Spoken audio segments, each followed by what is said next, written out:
I hate this game. Sonic Forces, released back in November 2017, is often thought of one of the worst of games by the general Sonic community. The general consensus being that this game's just kinda mid. Watered down gameplay for both modern and classic Sonic. For modern Sonic, it's been hold boost to win, and for classic Sonic, just completely bastardized him. As well as just an underwhelming story that promised to have a more serious tone like Sonic Adventure 2. But in reality probably gave us the worst story from the entire series. Now I think this game is way worse than people say it is. I'd even go as far to say this is the worst Sonic game in the entire series. Yeah, even worse than 06. It's no use! It's no fucking use! So in this video, I'm gonna explain why. I'm not only go over story and character stuff because I don't want this video to be 3 hours long, and I've seen plenty of people just discuss the dog shit gameplay for this game, and I don't really want to repeat those videos. So without any further ado, let's just get into it. So the first scene opens up with Eggman revealing his latest creation, being the Phantom Ruby. And this is what the secondary antagonist of the game, Infinite, uses as power source. And now that I'm on the topic, I think I should just discuss the Phantom Ruby and its effects on the story. So with the Phantom Ruby, Infinite can do almost anything, like clone himself an infinite number of times, create copies of other pre-existing villains, control gravity, create energy projections, just do really anything. The Phantom Ruby also makes him extremely powerful, being able to just solo Sonic with ease. So with a weapon this powerful, why don't the characters even attempt to gather the Chaos Emeralds? Like, they aren't even mentioned once in the entire game. I get that maybe they didn't want to resort to another Super Sonic Saves the Day ending like with so many other Sonic games. But like, they don't even try to get the emeralds in this game. Compare this to games like 06, where for the final act of the story, they all go off and gather the Chaos Emeralds. What is even stopping them from doing the same thing here? Another problem with the Phantom Ruby is that ability I mentioned, how it can just create infinite clones of either, himself or other characters. And that's because this is never utilised, not a single time in the story except for the final battle. Like at the start of the game, why doesn't Eggman pull up with a bunch of clones to fight Sonic, instead of just one clone of each villain? That way he would have absolutely no chance of winning. Sure, it's overkill, but like, Eggman really shouldn't care about that. He wants to beat Sonic by any means necessary, so why not? And don't worry, we'll get to more examples later. Also, another minor thing I think I should mention is that throughout the game, and including this scene, it's implied Infinite's a robot, like with him being called Eggman's creation. Every humiliation at the Hedgehog's hands will be returned 1,000-fold by my unstoppable creation. This is where Eggman built Infinite. It's so sad. What a lonely place to be brought into the world. And with the mentions of Data in his first boss fight with Sonic. Impossible. Your abilities exceed your previous Data. Unlike mechs, I can grow. I get more powerful every second. But then the Shadow DLC, he's just shown to be a living, organism. He's shown to be a Mobian. Just a strange thing they really couldn't seem to make their mind up on. So the next scene starts with Eggman and Infinite pulling up on Sonic, but then Infinite kicks his ass. But whilst this is happening, Tails stands there and does absolutely nothing. Running out of time here, Tails!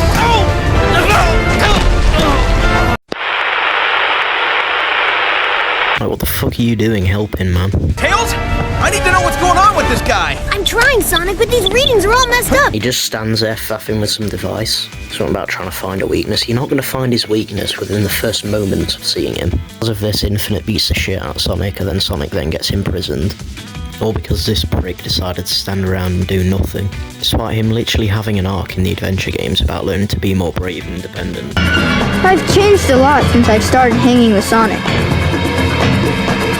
But I can't depend on him forever. I know I can do this by myself.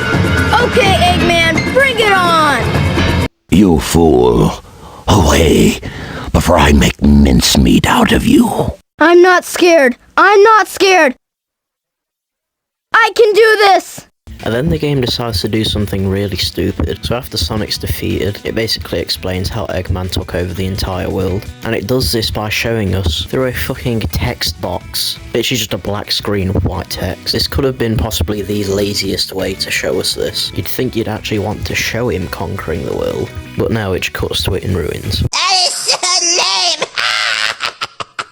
Also, another thing that's stupid about this scene is that it says, with Sonic defeated, Eggman took over the world, as if there aren't characters that are shown to be just as strong as Sonic, for example, Shadow and Silver.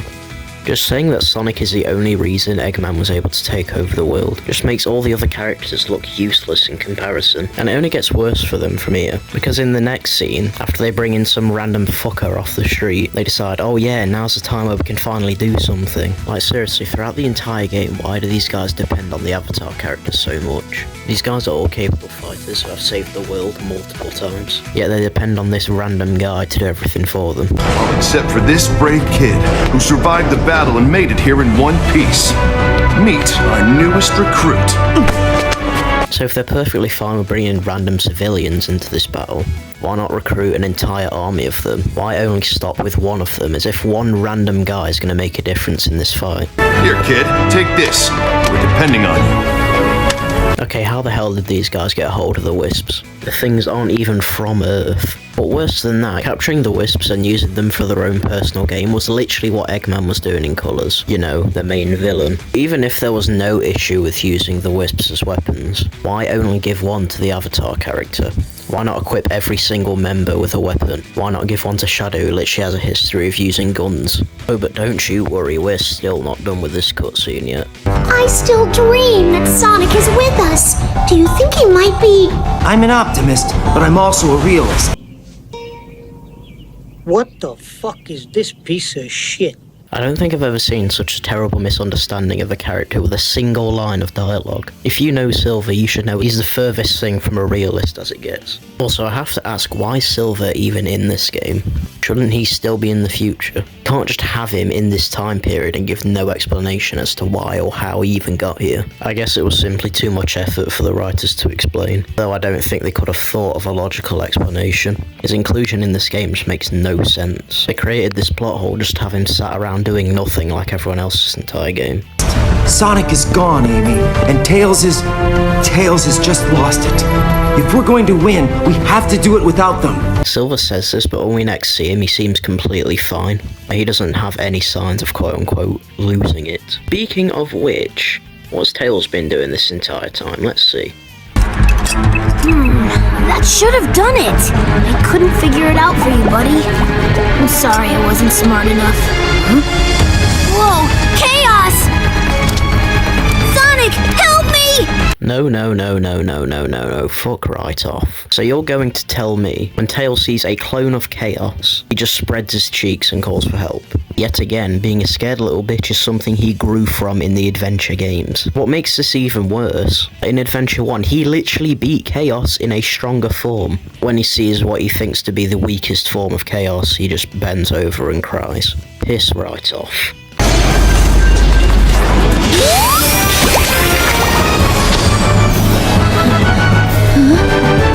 Sonic?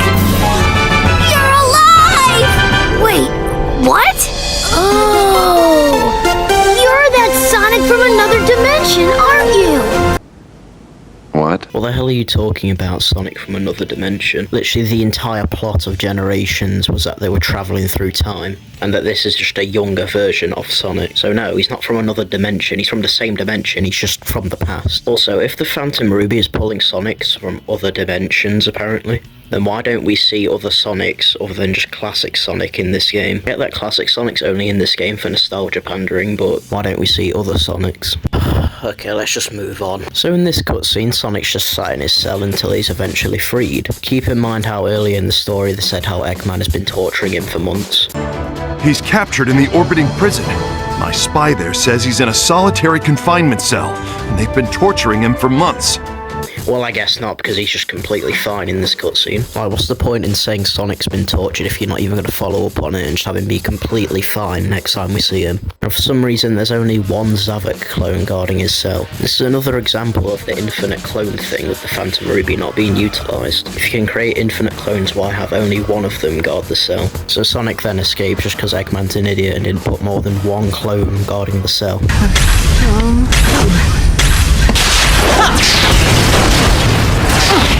Easy there, everything's cool. Are you here to rescue me? How the fuck did the Avatar get in here? Are you telling me the security on the Death Egg is that bad that the Avatar managed to get in? And why did they only just send the Avatar on this dangerous mission to rescue Sonic?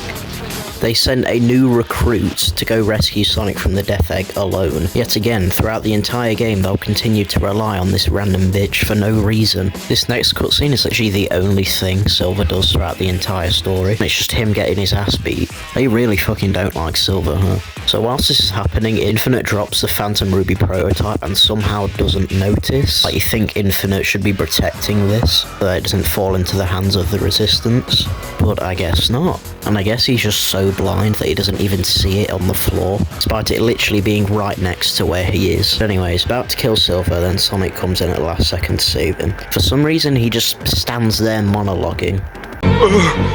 He's just standing there, menacingly! Even though he made it very clear that he was going to kill Silver. This wasn't part of my agenda, but I'm always happy to crush a hero. It keeps the rabble in line, shows them that there is no hope. But then he proceeds to do the exact same thing with Sonic. He beats him, and then he just leaves without even finishing him off. Why? He let two of the strongest members of the Resistance live for no reason. Just blatant plot armor for Sonic and Silver just because Infinite's an idiot. It doesn't matter now with the lab locked down in Mystic Jungle. Which reminds me, didn't you run into Sonic there after he escaped? Yes, but he was powerless against me. There is no need for concern. You let the hedgehog live? That is a great source of concern! Oh my god, thank you. See, even Eggman sees how much of a fucking moron Infinite is for letting Sonic live. It's a great source of concern!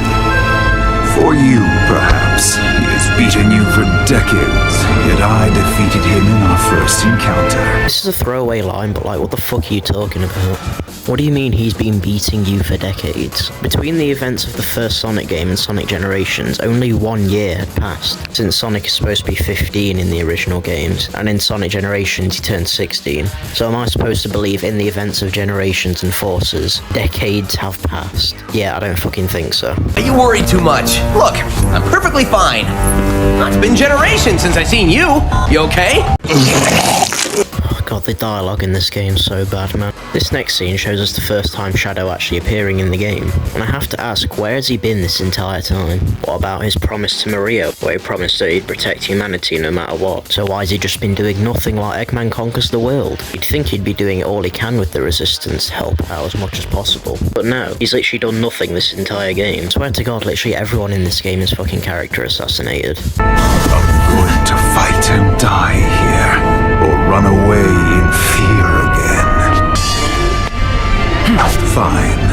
I will teach you fear, then pain, and then, well, at least the fear and pain will end. Okay, so yet again, Infinite's made it very clear he's going to kill the Avatar. So this time when he's beating him, he better not just leave, like we did with Sonic and Silver. Finish him off now, so he isn't a threat to you later. Just do it. Oh.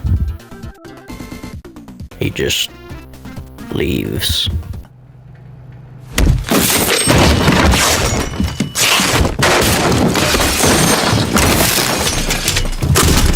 Fuck this game and its plot armor.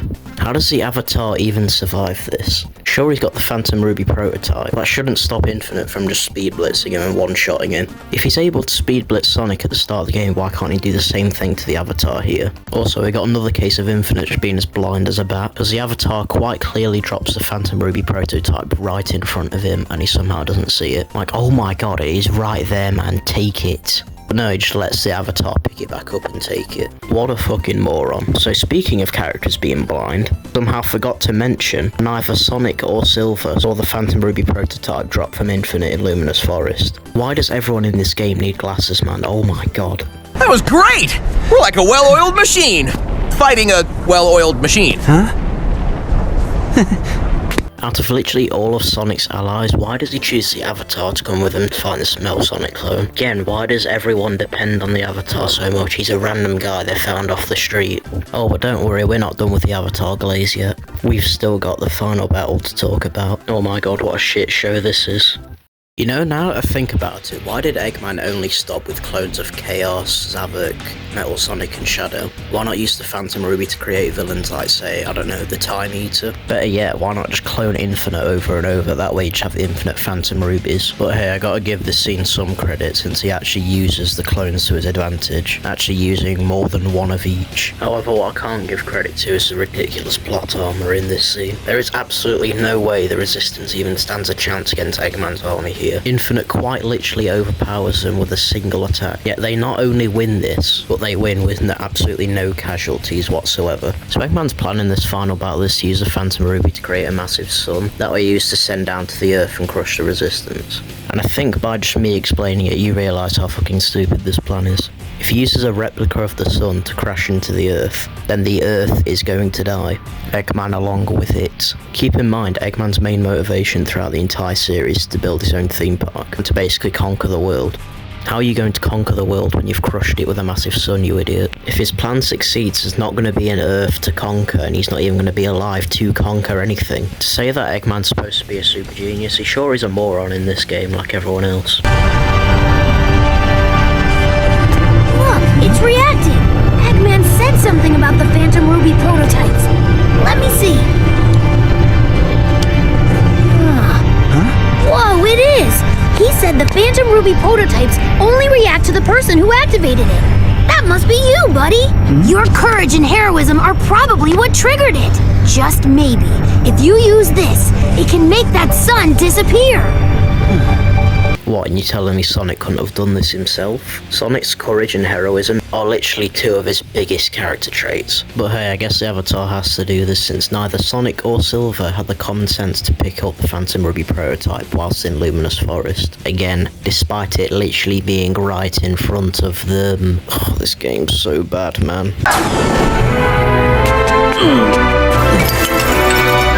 Yeah, okay, it's over. With the Phantom Ruby prototype destroyed, they stand even less of a chance against Eggman's army. This is the turning point, guys. Time to press our advantage and kick major butt! What? Why is the game treating this as if they have a fighting chance all of a sudden? Their only weapon that could possibly hurt Infinite was literally just destroyed. Now the game's acting as if they're about to win. Now that the Phantom Ruby prototype is destroyed, the fact that Sonic and the Avatar beat Infinite here is fucking stupid. Wrong, loser! The things that can't be defeated are heart, soul, and the bonds of friendship. Terrible ass dialogue aside, it has been shown many times that Infinite by himself can just neg Sonic. The Avatar being here is not going to make a lick of a difference. Again, if Infinite can overpower the entire Resistance with a single blast, Sonic and the Avatar do not stand a chance. Infinite has so many ways to beat Sonic and the Avatar right here. For example, he could use his clones to just simply overwhelm them, but he just doesn't, and because of this, because he decided to not even use a fraction of his power, he loses to the Avatar and Sonic and then dies immediately after. What a terrible villain. Infinite might just go down as the worst Sonic villain in the entire series. Like, it's gonna be hard to top Infinite. His writing is absolutely awful, and it's a shame as well, because I think he has a pretty cool design. I mean, the voice actor does a good job. Well, look who's back from the dead. The little blue savior. But what's that I smell? You reek of fear. Glad to see I left an impression. But the way he's written is absolutely terrible. Truly just a waste of a character. Okay, anyway, so with Infinite dead, we move on to the final battle of this entire game. And oh boy, if you thought Sonic and the Avatar plot armor in the Infinite fight, just wait until you see this. So it's revealed that Eggman managed to put the Phantom Ruby into one of his robots. And this robot is able to do all of Infinite's abilities, and he's somehow surpassed him. Sonic, what's going on? There aren't less enemies, there's more! What? How can there be so many? Confirmed sightings indicate Shadow, Metal Sonic, Zavok, Chaos, Infinite. Thousands of them. What have you done? I merely incorporated the Phantom Ruby into this Death Egg robot. But that means the Phantom Ruby no longer has a vulnerable energy supply. It's an invulnerable ruby? A good deduction, Tails. This Death Egg robot has No, I have surpassed Infinite to become the complete and ultimate form! Why Eggman is only using this robot now, I don't know, but anyway, the fact that Eggman loses this is absolutely ludicrous. Also, another thing I thought I should mention is that it says that there's now thousands of infinites on the battlefield. So if one infinite alone is able to overpower the entire resistance with ease, how do you expect me to believe that they survive thousands of them? And that's not even including the thousands of Shadows, Metal Sonics and Chaoses. But anyway, back to Eggman. So for this final fight, Modern Sonic, Classic Sonic and the Avatar all band together to defeat Eggman, and they somehow win. Keep in mind, Infinite alone, which this robot is stronger than, was able to literally one-shot Sonic. And you're telling me this robot, which can do literally everything Infinite could and more, gets beaten by Sonic, the Avatar, and a younger Sonic. Classic Sonic should obviously be weaker than Modern Sonic, since he literally says he gets stronger every second, so, you know, he gets stronger with age. And the issues I mentioned with him not using his abilities, that what I mentioned in the Infinite fight, applies here as well. Again, this robot can do everything Infinite could and more. And yet again, the clones are not even used. Sure, he uses the clones like before the fight starts, but I'm talking about not using the clones to fight the two Sonics and the Avatar directly. So yeah, with the power of plot armor, Eggman's defeated, and with that, the game is finally over. And with that, we've finally done the breakdown of this game's story. And I gotta say, not only is this the worst Sonic story, but this might be the worst story out of any game I've ever played. Though there's some fucking stiff competition with that. They completely ruined such a cool idea before the game even started. Pretty much every single member of the Resistance has major plot armor, the final battle being the worst example. Like, pretty much everyone in the Resistance should be dead right here. And if you want to defend this by saying, well, actually, this is a children's game, so of course you don't die. Bro, people have literally died in the Sonic series before, multiple times. The story overall is just tonally inconsistent and very underwhelming. Like, Eggman conquering the world was done entirely off-screen in a text box. Infinite has to be the worst villain in the entire series, with a lame backstory and terrible writing all throughout the entire game. Pretty much every major character is character assassinated. I mean, you've got so many to pick from: Shadow, Eggman, Infinite, Tails. Take your fucking pick, really. Classic Sonic's inclusion in this game makes absolutely no sense, and it's just an obvious attempt at nostalgia pandering. And the Phantom Ruby breaks the story in so many ways. It feels like they made the Phantom Ruby a bit too powerful. Because they didn't know how to account for its insanely broken abilities, they just didn't. Well, there's just so many other problems with the story for this game. Yeah, this has got to be one of the worst games I've ever played. Keep in mind, I didn't even talk about the terrible gameplay for this game, because believe it or not, I think the gameplay might actually be worse. Well, that's a video I don't really care to make. So with all that being said, we're at the end of the video. I can expect another video anytime soon, and bye.